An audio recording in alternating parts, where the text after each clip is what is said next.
De volta ao programa Mulher.com, agora tem bate-papo sobre síndrome do pânico. Você pode participar enviando a sua pergunta. É só ligar, deixar o recadinho, a mensagem com as meninas do call center. A gente esclarece então as dúvidas no ar, ao vivo. E você também pode participar através das redes sociais. É só procurar o Mulher.com oficial no Twitter, no Facebook, no Instagram. Anote sua perguntinha, coloque sempre o seu nome, a cidade, o estado de onde você está escrevendo pra gente. E aí, quem sabe, a gente também não lê sua participação ao vivo. Eu quero apresentar para o nosso público ele que é psicólogo, escritor, Alexandre Bess. Seja muito bem-vindo. Obrigada pela gentileza da participação. Eu agradeço que você tenha esse sucesso aqui do programa. Um beijo para as pessoas em casa. Obrigada pela gentileza da presença. Vai embora.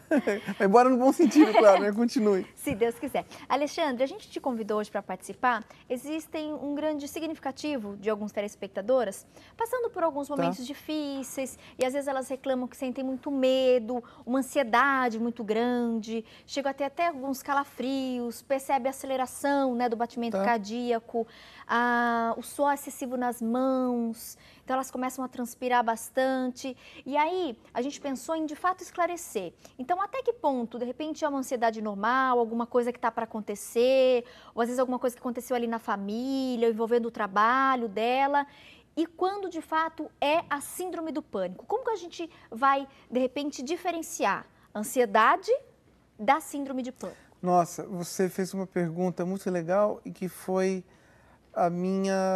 foi o final da minha especialização em síndrome do pânico quando eu fiz na Califórnia. Foi justamente foi o montante final da minha especialização. Não foi mestrado, mas foi minha especialização.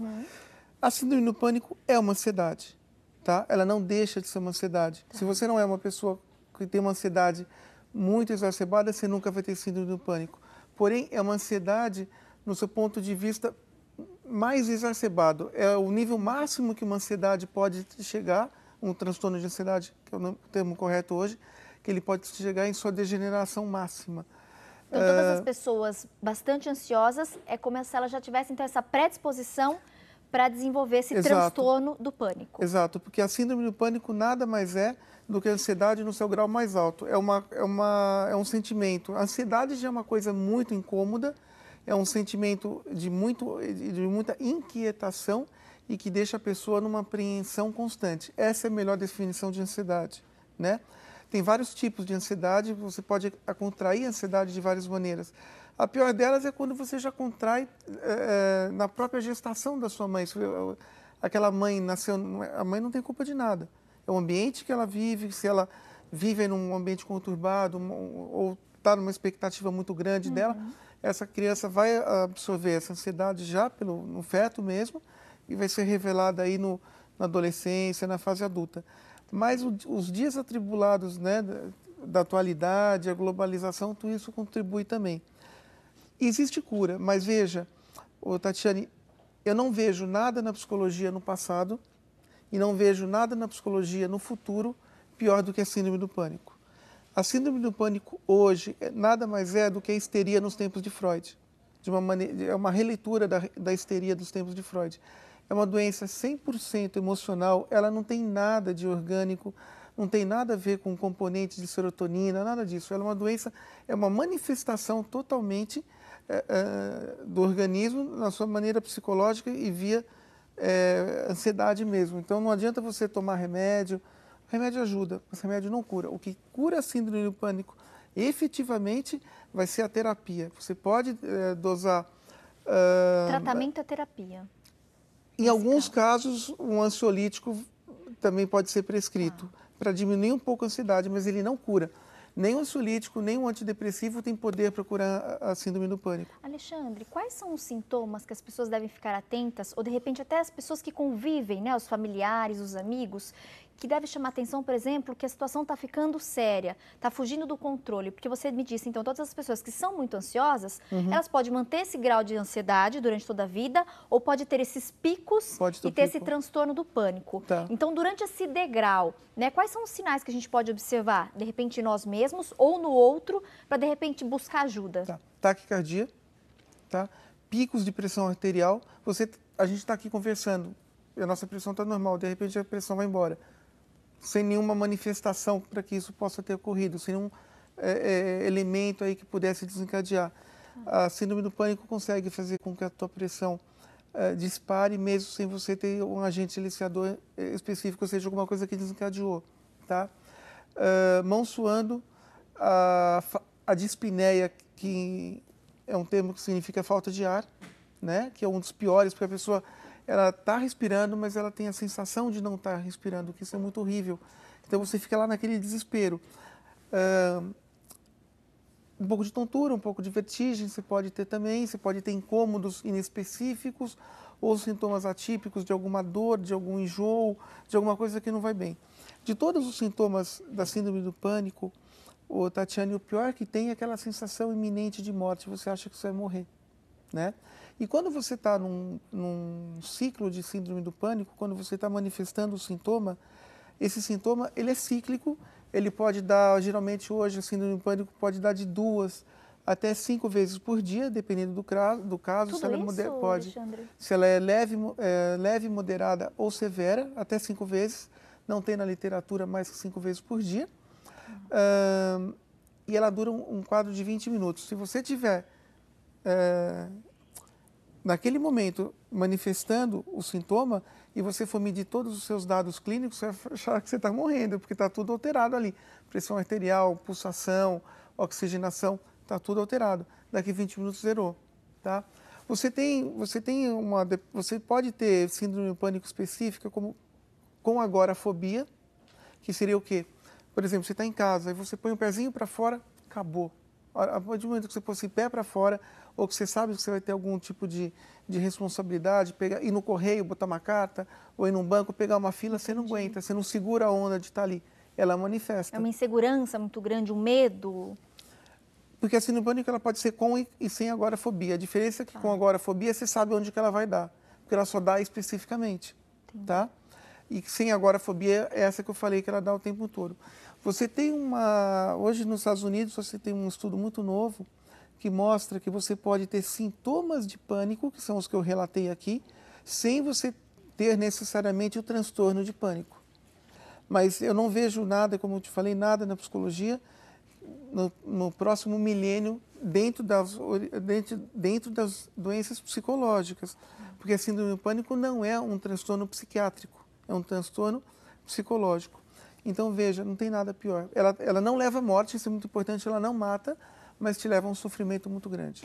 Alexandre, durante um pico, uma crise desse transtorno do pânico, pode ocorrer também atrofia dos nossos músculos? Pela tensão, você pode ficar muito tenso ali e você se contorcer inteiro, porque leva um grau de desespero muito grande. Eu não diria propriamente atrofia, mas um incômodo muscular, um incômodo ali nas juntas, pode sim. Uma dor no externo muito grande, pode também. Perfeito. Como costuma evoluir esses casos, né, de uma ansiedade muito grande, do próprio transtorno do pânico? Então, quais são, de repente, as situações mais sérias? Se a pessoa não buscar essa terapia, né, esse acompanhamento adequado. Né? O tolimento, Tatiane, ou seja, a pessoa ficar comprometida com ela mesma e não fazer nada em relação à sua vida. Ela vai preterir o trabalho, ela vai preterir a escola, a faculdade, ela deixa de fazer as coisas, porque a síndrome do pânico, ela castiga um pouco, remetendo você a um aspecto mais de se recolher. Especialmente a síndrome do pânico com agorafobia, que é onde você você não tem condição de trabalhar, você vai sair da sua vida. E você vai ter comprometimentos amorosos, financeiros, sociais, porque você vai ter uma festa hoje, você não consegue ir. Nossa, vou na festa, e se eu passar mal no meio do caminho?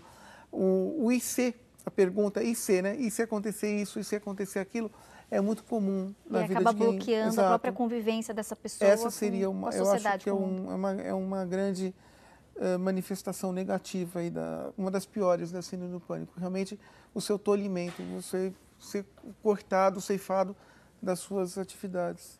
Alexandre, geralmente esse acompanhamento, então, né, essa terapia, esse tratamento, ele deve durar quanto tempo? A gente não estipula tempo, porque senão aumenta o quadro já ansioso do paciente, tá? Mas usualmente uma boa resposta já começa a vir dentro de uns seis meses, a pessoa já começa a responder ao tratamento. Se a ansiedade for muito grande, Tatiane, aí a inclusão de um ansiolítico, que é os famosos tarja preta, tem que ser administrado para que a pessoa possa operar melhor no seu dia a dia. Como eu disse, ele não cura, né? Mas ele vai te dar um pouco mais de tranquilidade para que você possa respirar e possa aí desenvolver as suas atividades sem grandes problemas. Você tem exemplos de pessoas muito famosas que tiveram assim, a Kim Basinger teve uma síndrome do pânico muito exacerbada, que até estragou muito o seu relacionamento lá com o Alec Baldwin, né, quando ela casou com ele. Temos exemplos brasileiros grandes, que eu não vou falar o nome, de repente a pessoa não gosta que fique citando o nome, mas de atrizes aí que romperam a sua carreira, uma bela carreira, por sinal, por causa disso. Não é tão incomum, pelo contrário. Não, né, a síndrome do pânico é uma doença muito comum, é uma doença que está muito associada com grandes metrópoles, grandes atribulações, com ansiedade especificamente, né, com pressão. E se você tiver a tendência a desenvolver, você pode desenvolver. Algumas pessoas podem manifestar a síndrome do pânico depois de um evento de luto, um evento de óbito. Poxa, fulano de tal morreu. Um trauma. Sim, pode desencadear também. Então é uma doença que tem que ficar muito atento, porque é uma doença que é a mais forte da psicologia e dentro dos transtornos psicológicos é mais terrível. Terapias alternativas ajudam, Alexandre? Por exemplo, a prática de uma meditação, yoga, esses exercícios de alongamento. Qualquer coisa que você fizer acreditando, tá? E tendo fé naquilo que você está fazendo, vai ajudar. Atividade física é um grande coadjuvante na recuperação da sua estima, na recuperação da sua coragem, vamos dizer assim, porque a síndrome do pânico, ela te tira a coragem. Não cura, mas essas práticas alternativas, né, não terapias alternativas, mas práticas alternativas vão te ajudar muito. O exercício físico, ele é bom para tudo, para a respiração, para o sistema cardiovascular.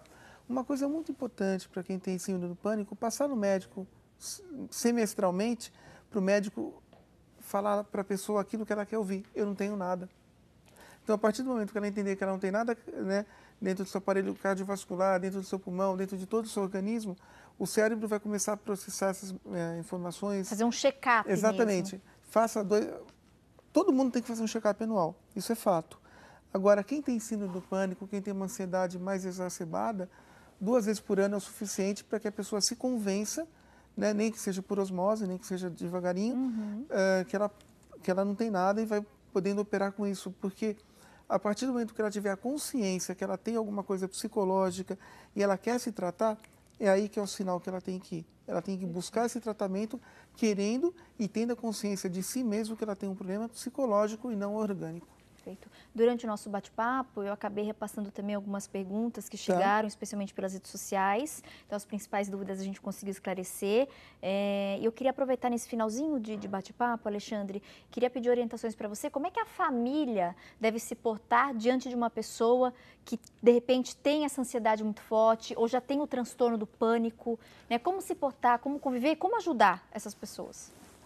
Apoiando e compreendendo, eu acho que seria melhor, porque muitas pessoas não conhecem ou não acreditam nesse transtorno. Então, tentando ajudar a pessoa na medida do possível, sem colocar mais pressão, porque quanto mais pressão tiver, maior o transtorno vai ficar, porque a síndrome do pânico, como a gente falou aqui anteriormente, ela é uma coisa crescente, ela não retrocede sem ajuda específica. Ela vai crescendo, crescendo e crescendo. Perfeito. Então, esse é o melhor, acho que é o melhor papel que a família pode fazer. Vou presenteá-la com 2 livros que eu escrevi, 2 romances. Obrigada. Tá? Adoro leitura. Aqui, no segundo livro, esse é um livro de inveja, um romance que conta como é que a inveja funciona na vida da pessoa. Muito obrigada. Tá? Você vai gostar, é um romance muito gostoso. O Inimigo Oculto. E aqui tem bastante dicas e tem bastante... eu mergulhei na cabeça das pessoas, fiz uma navegação na mente de algumas pessoas, e de muitas pessoas inclusive, e retirei de lá um componente chamado CFM, Característica Funcional Mental, que é justamente o componente psicológico que rege a nossa mente. Ansiedade, agressividade, passividade, está tudo aqui dentro desse romance maravilhoso, que não dá tempo de falar, porque hoje não é a pauta, mas você vai gostar muito. E aqui fala um pouco de síndrome do pânico também, não muito, mas tem umas 2 ou 3 páginas que falando sobre o problema. Exato. Vai agradeço falar, demais, então, pelas obras. Agradeço muito a sua presença. Obrigado. E faço convite para você voltar numa oportunidade. Com muito gosto. Eu tenho certeza que a gente consegue ajudar muitas pessoas e tenho certeza que essa nossa conversa também já conseguiu abrir aí, né, oportunidades para as pessoas pensarem sobre o assunto, de repente até quem tem algum caso na família, para a gente conhecer mais, né, sobre esses problemas. Claro, porque é uma coisa muito ruim, é um transtorno muito negativo, que tem as suas manifestações não só diurnas, mas noturnas também. Os pesadelos, você tem um tipo de transtorno que chama transtorno de terror. É que se a gente for falar, vai até amanhã. Eu sei que tem já acessou, mas transtorno de terror noturno, que é a manifestação do pânico à noite. A pessoa acorda com aqueles pesadelos gritando, sufocando. É uma manifestação da ansiedade noturna. Perfeito. Então está convidado para a gente voltar a falar sobre esses outros assuntos. Obrigado, Tatiana. Beijo para você, um abraço a todos os telespectadores. Até breve. Obrigado. Eu vou fazer mais um intervalo rapidinho. Na sequência a gente volta com dica de pintura, participação da Beth Materi. Fica conosco, acompanhe as dicas. Até já.